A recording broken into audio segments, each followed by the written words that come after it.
আমার খুব ইচ্ছে ছিল ওমু একাডেমি জয়েন করুক, আবার প্র্যাকটিস করুক, আর আমি চাইতামও এটাই। তখন আমি এসআই এর এক্সাম দিলাম আর পাসও করে গেলাম। ওমু খুব খুশি হয়ে গেছিল। 6 মাস বাদে ডক্টরকে কনসাল্ট করার পরে ওমু একাডেমিতে প্র্যাকটিস করা শুরু করে দিয়েছিল। ওর যে স্বপ্ন ছিল ও পূরণ করেছিল।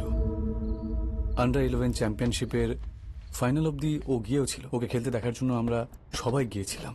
Uma from Pune and Amrita from Chennai. Uma first set আর ওমু সেকেন্ড সেট জিতে গেল। Deciding set, the ball, play. এবং থার্ড সেট কে জিতবে সেই কথা ভেবে সবাই টেনশন করছে। ভালো খেলছে। খুব ভালো খেলছে।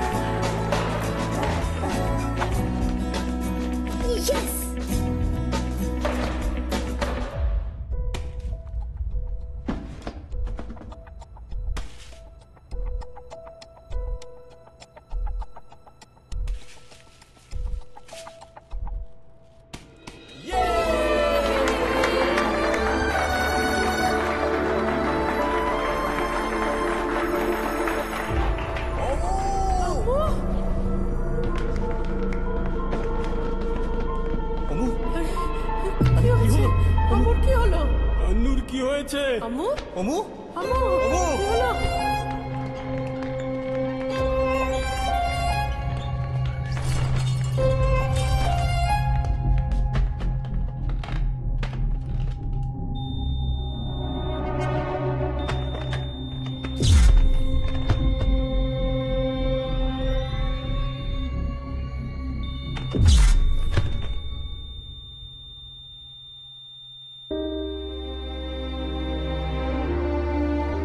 ডাক্তারে কি বলেছে? এখন অব্দি কিচ্ছু বলেনি ডাক্তার।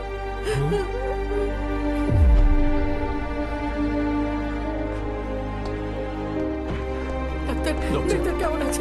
আম্মু কেমন আছে? আই এম ভেরি সরি, আমরা ওকে বাঁচাতে পারিনি।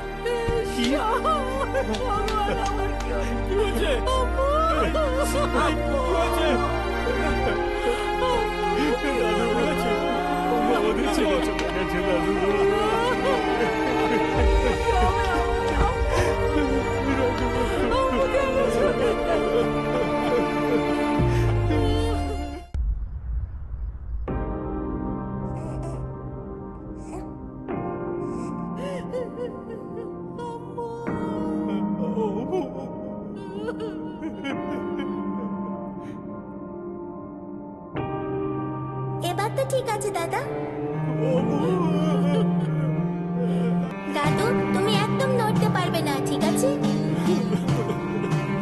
আমি তোমাকে স্পাইডারম্যানের জামা পরিয়েছি।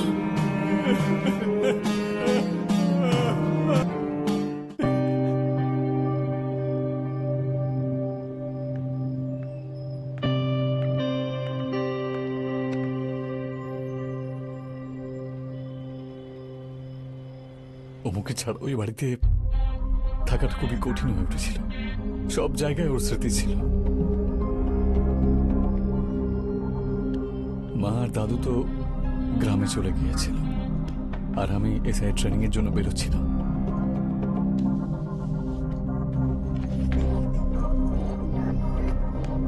তখনই ডক্টর আমায় ফোন করলো।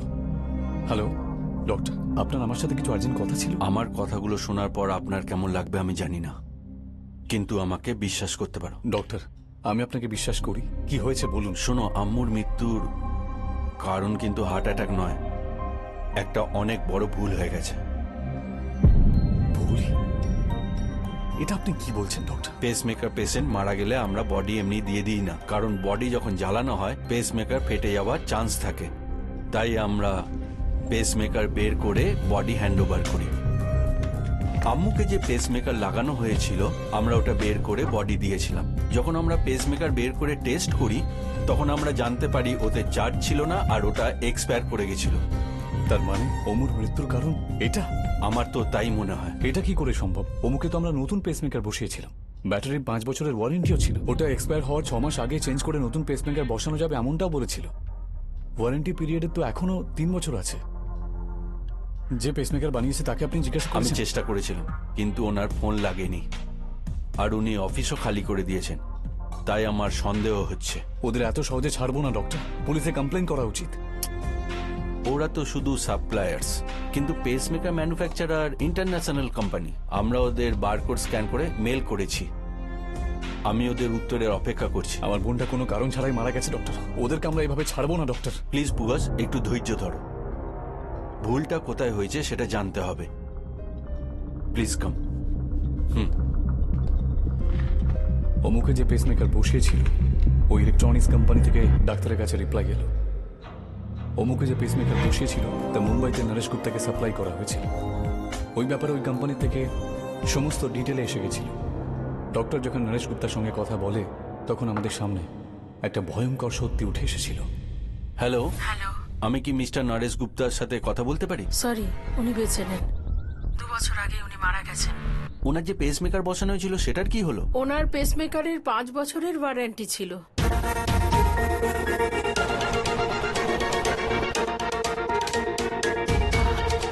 কোনো প্রবলেম? না, কিছু না, থ্যাংক ইউ।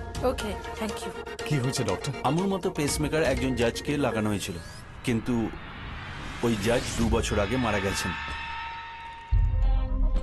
ওনাকে যে পেসমেকার বসানো হয়েছিল তার 2 বছর লাইফ স্প্যান ছিল। ওটা যাতে কোনো গরিবের কাজে লাগে সেই জন্য চেন্নাইয়ের একটা ট্রাস্টে ডোনেট করে দিয়েছিল। ওটা নতুন ভেবে আমুকে বসাই আমরা। এটাই ওই পেসমেকার ছিল। একবার কাউকে পেসমেকার লাগালে আবার কি লাগানো যেতে পারে? হ্যাঁ, হতে পারে। পেসমেকার লাগানো মানুষ যদি অন্য কারণে মারা যায় তাহলে ওটা কাজ করবে। যদি কোনো পেসমেকারের ব্যাটারি লাইফ থাকে তাহলে ওটাকে রিফারবিশ করে অন্যজনের বুকে বসানো যায়। এটা সম্ভব, এতে কোনো অসুবিধা হয় না। এইভাবে অনেক মানুষকে বাঁচানো হয়েছে। কিন্তু কিভাবে? কারো দান করা পেসমেকার ওটা নতুন এমনটা বলে 5 বছরের ওয়ারেন্টির ভরসা দিয়ে বিক্রি করে দিল। যারা এই ট্রাস্ট চালাচ্ছে তাদের আমি সহজে ছাড়বো না। পুগাস, তোমার রাগ হওয়া স্বাভাবিক। আমুর মৃত্যুর জন্য ওদের শাস্তি হওয়া খুবই দরকার, কিন্তু এটা আমাদের খুব সাবধানে করতে হবে। যদি এই ঘটনা আপনার কোনো ফ্যামিলি মেম্বারের সাথে ঘটতো তাহলেও কি আপনি এই কথাই বলতেন ডক্টর? সরি পুগাস, তুমি বুঝতে পারছো না। তুমি মারা যাওয়া লোকেদের ব্যাপারে ভাবছো, আর আমি ভাবছি যারা মারা যেতে পারে। মরতে চলেছে তাদের কথা? হ্যাঁ, আমুর পেসমেকার যেখান থেকে এসেছিল ওখানকার 2টো পেসমেকার 2জনকে লাগিয়েছি। এখন ওনারা কেমন আছেন জানি না। অজান্তে অনেক বড় পাপ করে ফেলেছি আমি, যার জন্য কিন্তু আমি দায়ী নই। সরি ডক্টর, আপনি বলুন কি করতে হবে? পুগাস, এটা যারা করছে তারা কিন্তু সাধারণ মানুষ নয়। এটা নিশ্চয়ই কোনো বড় চক্রান্ত। আমি কিন্তু ওদের কোনো মতেই ছাড়বো না। পুলিশ বা আইনের সাহায্য নিতে হলে আমি নেব। আমি সবকিছু করব। আমার ইচ্ছা পূরণের জন্য ট্রেনিং শেষ করো। আমি তোমাকে সময় মতো আপডেট করতে থাকবো। ওকে, ঠিক আছে? আমি পুলিশের ট্রেনিং জয়েন করলাম। ট্রেনিং এর সময় মোবাইল ইউজ করা বারণ ছিল, আর যখন ট্রেনিং শেষ হলো তারপর আমি যখন মোবাইল অন করলাম তখন ডক্টরের একটা ভয়েস মেসেজ পেলাম।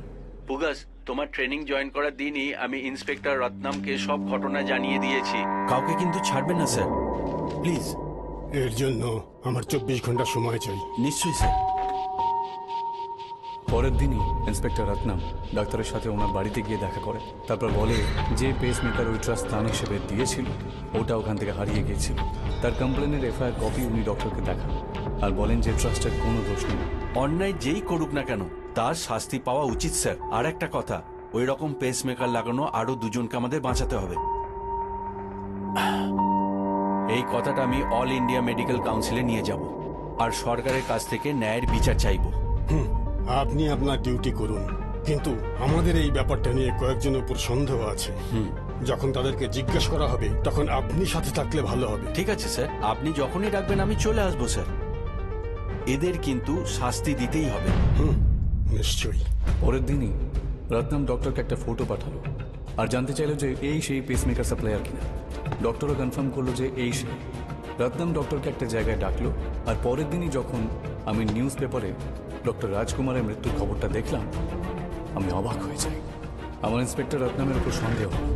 আমি ক্যাম্প থেকে ফেরার পরে ইন্সপেক্টর রত্নামকে ফলো করলাম আর ওনার ফোনে স্পাইওয়্যার ইনস্টল করলাম আর ওনার উপর নজর রাখলাম। তখনই আমি জানতে পারলাম যে এইভাবে দানে পাওয়া পুরনো পেসমেকারের এক্সপায়ারি ডেট বদলে দিয়ে নতুনের মতন বানিয়ে দেয় এরা। এর ব্যাটারির কত বছরের ওয়ারেন্টি আছে? 5 বছর।